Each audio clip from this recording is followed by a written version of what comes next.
हरिओम. माझं नाव मिसेस सीमा संतोष कोराड.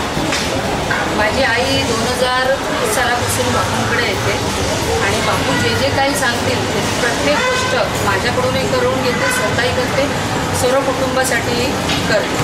तर बापूंवर अगदी गाढ विश्वास आहे. आम्ही 5 फेब्रुवारी 2014 या दिवशी बुधवारी गावाला गेलो होतो, आमच्या राहत्या गावी.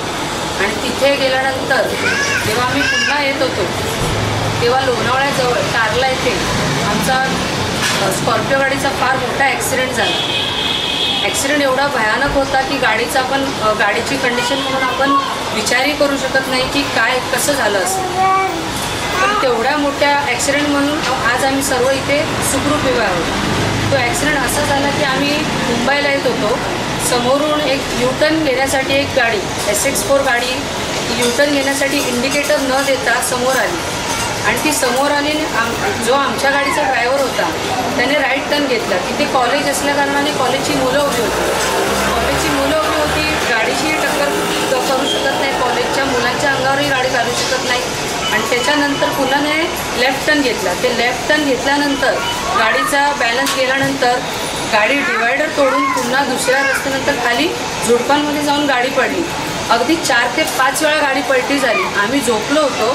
थोडा कधी आम्हाला गाडीमध्ये झोप लागत नाही, त्या काळात आम्हाला झोप लागली होती. रात्री 10-10:30ची वेळ असेल.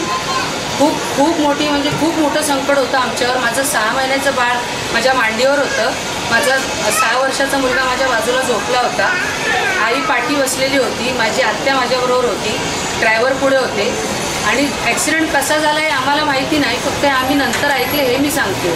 कसा झाला आहे आम्हाला बापूंनी बघून नाही दिलं, कारण हे जर आम्ही बघितलं असतं तर आयुष्यात पुन्हा कधी आम्ही गाडीत बसलो नसतो. फक्त अनुभवलेला आहे आणि त्या अनुभवातनं सुद्धा आम्ही आज पुन्हा व्यवस्थित उभे आहोत. आणि तो ॲक्सिडेंट झाल्यानंतर गाडी पलटी झाल्यानंतर आम्हाला समजलं की ॲक्सिडेंट आपला झाला आहे. आणि गाडी जेव्हा एका ठिकाणी जाऊन स्थिर झाली त्या गाडीत आम्हाला अचानक पहिल्यांदा मलाच थोडंफार जेव्हा जाग आली की ॲक्सिडेंटनंतर, तेव्हा माझ्या कानावर पहिला शब्द पडला तो आईचा, माझ्या बापू म्हणून. बापू बापू माझी आई ओरडत होती, कंटिन्युअसली बापू बापू ओरडत होती. आणि त्याच्यानंतर समोरून जेव्हा इतर मुलं आली आणि त्यांनी गाडीतून आम्हाला बाहेर काढलं अलगदरित्या. माझा 6 महिन्याचा बाळ आहे. हे ड्रायव्हरच्या सीट खाली मला अगदी ढिगाऱ्यातनं जसं उचलून काढतो तसं मी काढलं. तर मला त्या क्षणाला एवढं वाटलं, म्हटलं तर बाळाचं माझ्या काय होणार. माझा मुलगा तो जेव्हा बाळाला काढलं बाहेर त्या ओठाला रक्त वगैरे होतं. माझा मोठा मुलगा त्याच्या नाकातनं रक्त येत होतं. ते बघून एवढा आम्ही भारांबून गेलो ना, आम्हाला काही सुचत नव्हतं की वेळ काय झालं, कुठे झालं, काही नाही. लोणावळ्यात ॲक्सिडेंट झालं हे सुद्धा आम्हाला नंतर बाहेर पडल्यानंतर माहीत झालं. तेवढ्यात पाठवून एक BMW गाडी घेऊन आले. ते ॲक्च्युली आमच्या पाठीच होते. ते उतरले गाडीतनं. ते उतरले होते. त्यांनी आम्हाला तिथे आम्हाला जेव्हा तिथून बाहेर काढलं, गाडीतनं रस्त्यावर आलो आम्ही, तर आम्हाला सगळ्यांना असं घेतलं आणि बोलले तुम्ही पहिले गाडीत बसा. तर आता त्या याच्यात मला कळली नाही की त्यांची BMW गाडी येते. त्यांनी आम्ही पहिलं म्हटलं अनोळखी माणसाच्या गाडीत आपण बसायचं कसं बसायचं, आपण एकदम असं. आणि एवढं आमच्या अंगावर दागदागिने किंवा सगळं काही सामान सगळं काही. आणि अनोळखी माणूस एवढा. आणि त्यांनी सांगितलं मी पटा नाही ताई, माझा विश्वास ठेवा, चला बसा म्हणून.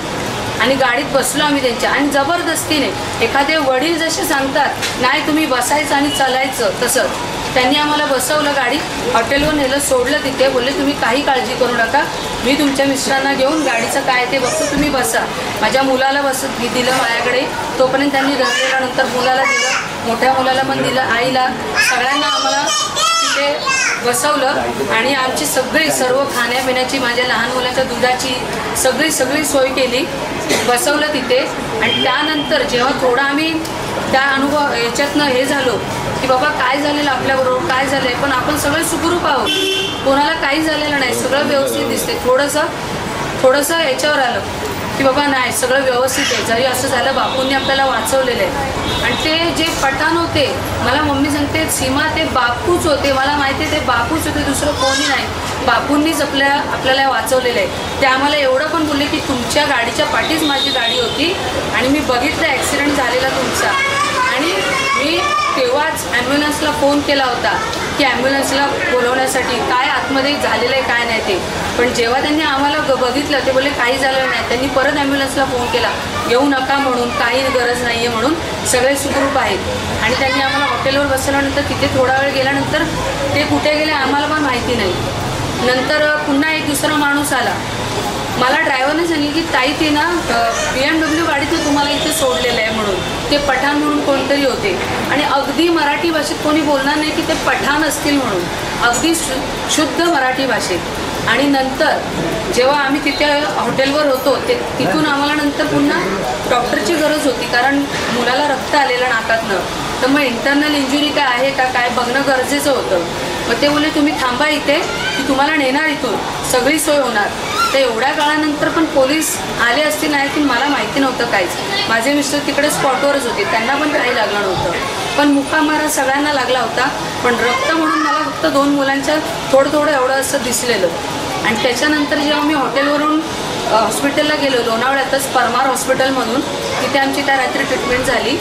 आणि तिथे ट्रीटमेंट झाली, CT स्कॅन झालं, मिस्टरांचं झालं, त्यांच्या डोक्याला लागलं होतं, आईला इथे खरचटलं होतं, तिथे त्यांची झाली, फर्स्ट एड झालं सगळ्यांचं. पण आता लहान मुलाची ट्रीटमेंट तिथे शक्य नव्हती कारण ते बोलले की पिडियाट्रिशियनलाच दाखवावं लागेल.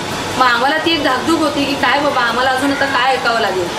आणि तिथे ज्या हॉस्पिटलमध्ये जेव्हा CT स्कॅन चालू होतं माझ्या मोठ्या मुलाचं, त्याच्या नाकातनं रक्त आलेलं, डॉक्टर बोलले की इंटरनल इंजुरी असू शकते, मेंदूत रक्तस्राव झालेला असू शकतो, आपल्याला करणं गरजेचं आहे म्हणून. पण तेव्हा CT स्कॅन चालू असताना मी एवढे म्हणजे काय बाबा आता जर काय झालं असेल तर काय होईल, काय होईल, 6 वर्षाचा मुलगा काय आपल्याला काय आता बघायला. पण तेव्हासुद्धा तिथे एक थोडीशी व्यक्ती आणि त्यांनी आम्हाला सांगितले की आम्हाला ते पठाण आहेत ना त्यांनी पाठवलं आहे, मी त्यांचा भाऊ आहे म्हणून, लहान भाऊ. तर माझा मोठा मुलगा CT स्कॅनला गेलेला, मी त्याच्याजवळ उभी होती. तर माझ्या लहान बाळाला त्यांनी असं हातात घेतलेलं आणि ते बाहेर उभे होते CT स्कॅन रूमच्या बाहेर, ते सांभाळत होते बाळाला त्यावेळेला. आणि त्यांची जी म्हणजे वेश बघून किंवा काय बघून किंवा म्हणणार नाही की बाबा ते बाळाला सांभाळतील किंवा काय, म्हणजे आम्ही पूर्णपणे एकदम ब्लँक होतो की काय होतंय काय नाही, आम्हाला काही समजत नव्हतं. आणि त्या काळात आणि माझे मिस्टर पण जवळ नव्हते, नातेवाईक कोण नाही, आम्ही 3 बायका आणि लहान मुलं माझी 2, पुरुष माणूस कोणी नाही आमच्याबरोबर. पण ती 2 माणसं, एक व्हाईट शर्ट आणि ब्लॅक पॅन्ट, मला अगदी असं वाटलं की बापूच आहेत उभे तिथे. आणि दुसरे होते ते पठाणांचे भाऊ.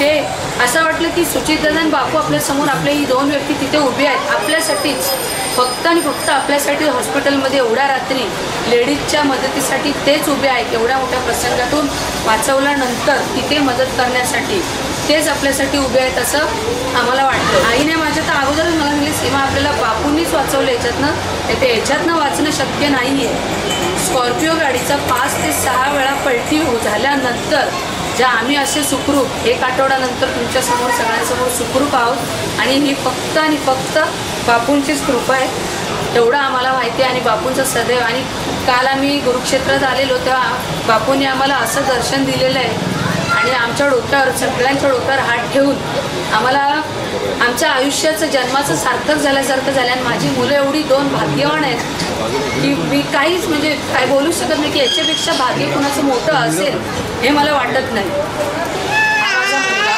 लहान मुलगा 6 महिन्याचं बाळ, जे हे सीट खाली होतं, ज्याला मी अशा रीती काढलेलं की मला वाटलेलं काय मला पुढे ऐकायला मिळेल, हे माझं बाळ हे 6 महिन्याचं. हा माझा मोठा मुलगा 6 वर्षाचा आहे, आदित्य संतोष थोडा. ही माझी आई शालिनी वास्तव जाधव. आम्ही हे सर्व त्यावेळेला गाडीमध्ये होतो.